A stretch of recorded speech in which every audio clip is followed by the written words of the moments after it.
Ma'asyiral muslimin rahimakumullah. Islam rahmatan lil alamin dipahami oleh ulama dari Quran surat Al-Anbiya ayat 107. Ayat ini secara tekstual menjelaskan bahwa Nabi Muhammad SAW diutus oleh Allah sebagai rahmat yang luas dan besar bagi semesta alam. Atau ada yang memahami Nabi Muhammad diutus sebagai bukti rahmat Allah bagi semesta alam.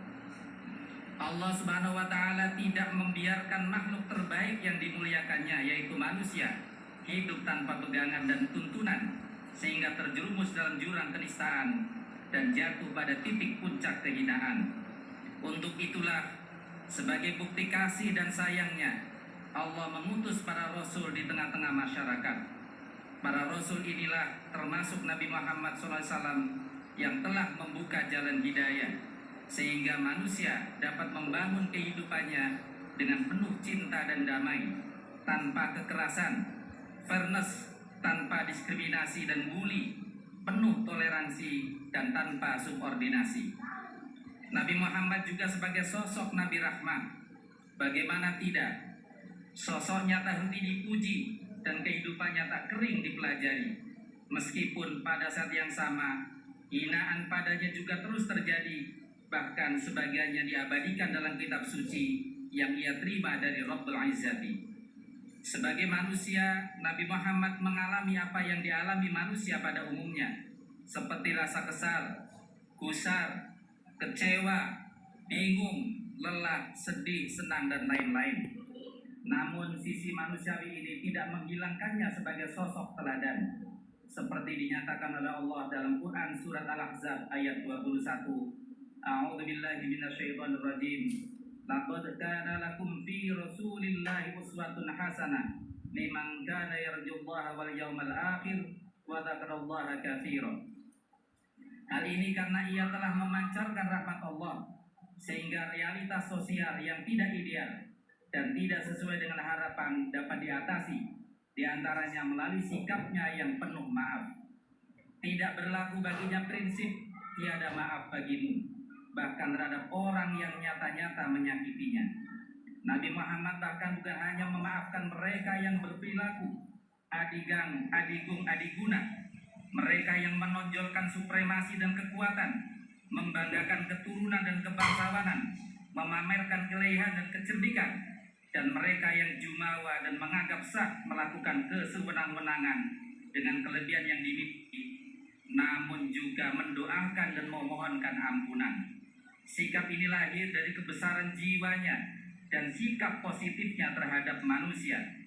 Baginya tidak berlaku hukum bahwa manusia selamanya buruk dan jahat. Manusia dapat berubah menjadi baik, kalau tidak dirinya sekarang, mungkin keturunan atau generasi sesudahnya.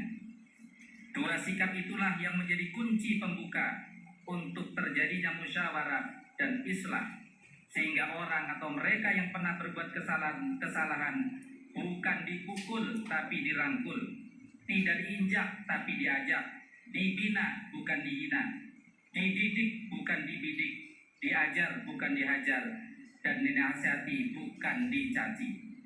Jamaah Jumat yang berbahagia, upaya menebar rahmah sebagaimana diajarkan dan dipraktekkan Rasul diakui bukan sesuatu yang mudah. Hanya orang dengan dan rahmat, sebab rahmat Allah yang akan dapat mengatasi semua problem-problem yang dilakukan manusia. Orang seperti ini juga pastinya akan selalu menautkan hati, pikiran dan langkahnya kepada Allah. Ia sadar bahwa keputusan dan hasil akhir bukan di tangannya, namun semuanya kembali kepada kekuasaan Allah, meskipun ia sangat menginginkannya. Sikap inilah yang lazim disebut sebagai tawakal. Rasulullah diingatkan oleh Allah, dan kita sebagai pengikutnya patut mengikutinya, bahwa cara-cara kasar dan kekerasan yang lahir dari hati yang kerdil, keras dan licik tidak membuat manusia mendekat, tapi malah menjauh dari lingkaran dan lingkungan yang baik. Sejarah mencatat bahwa ajaran yang mulia dan mengajak manusia ke surga, sejahtera dan damai sejak di dunia, semuanya dilakukan dengan cara-cara yang ramah, adaptif, dan tidak memaksa. Ma'asyiral muslimin rahimakumullah, Islam rahmatil alamin tidak hanya tercermin dalam konteks relasi manusia dengan manusia, namun juga dengan seluruh makhluk Allah, hewan, tumbuh-tumbuhan, air, gunung, udara, tanah, laut, dan bahkan jin, malaikat dan malaikat. Karena itu, agama bukan saja mengajarkan ukhuwah makhlukiyah, namun juga mengajarkan silaturahim baik dengan makhluk spiritual maupun silaturahim dengan alam. Dua landasan itulah yang menjadikan semua makhluk merasakan rahmat atas kehadiran Rasul dan Islam yang diajarkannya. Hewan sebagai makhluk merasakan rahmat atas kehadiran Rasulullah, karena Rasulullah melarang bersikap sewenang-wenang terhadap hewan, di antaranya ketika menyembelih binatang.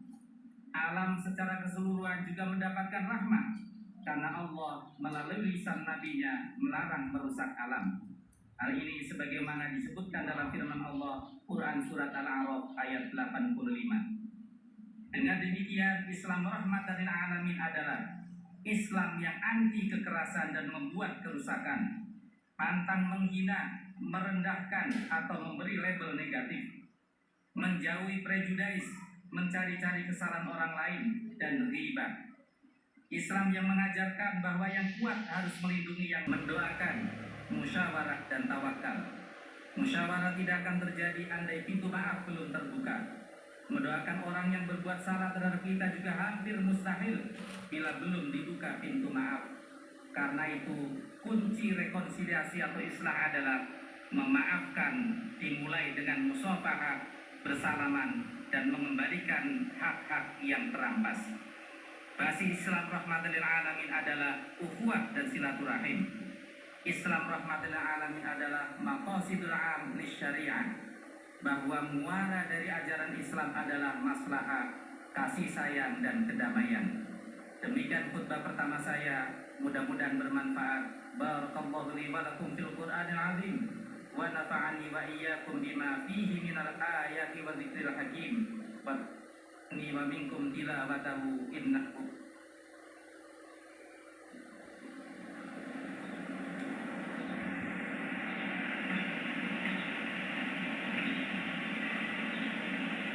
Alhamdulillahi haqqa hamdih, asyhadu an la ilaha illallah wahdahu la syarika lah, wa asyhadu anna sayyidana Muhammadan abduhu wa rasuluh, sallallahu ala sayyidina Muhammad wa alihi wa sahbihi wa sallama tasliman katsira. Fa ya ayyuhan nas ittaqullaha haqqa tuqatih. Innallaha malaikatahu yusholluna 'alan nabi. Ya ayyuhalladzina amanu shallu 'alaihi wa sallimu taslima. Allahumma shalli wa sallim ala sayyidina Muhammad sayyidil mursalin wa ala alihi wa sahbihi wa tabi'in wa tabi'ihim ila yaumiddin.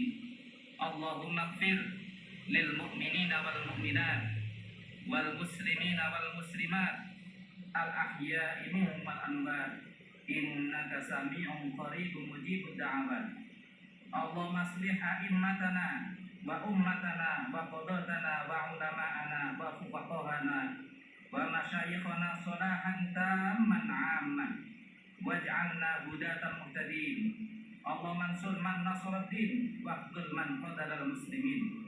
Allahumma hdik a'da'ad-din wa alif baina qulubil mu'minin wa fukka asral maksurin wa farjid 'anil makrubin waqtid daina 'anil madyunin waqtubis salamata 'alaina wa 'alal muslimin innaka 'ala kulli syai'in qadir. Allahumma adfa'annal ghala wal waba'a wal fahsya wal munkar wal baghya was suyufa wal mukhtalifata wasyadaida wal mihan ma dhahara minha wa ma batan innaka 'ala kulli syai'in qadir. Allahumma ij'alna wa ahlana wa dhurriyyatina wa jami' ikhwanina min ibadikas shalihin min ibadikal muttaqin min ibadikas sabirin min ibadikas syakirin min ibadikal mukhlisin min ibadikal mujahidin min ulama'ikal 'amilin min alladziina an'amta 'alaihim ghairil maghdubi 'alaihim waladdallin. Rabbana atina fid dunya hasanah wa fil akhirati hasanah wa qina 'adzabannar. Allahumma arzuqna husnal khatimah. Allahumma arzuqna husnal khatimah. Allahumma arzuqna husnal khatimah. Wa sallallahu ala sayyidina Muhammad wa ala alihi wa sahbihi wa baraka wa sallam. Walhamdulillahi rabbil alamin.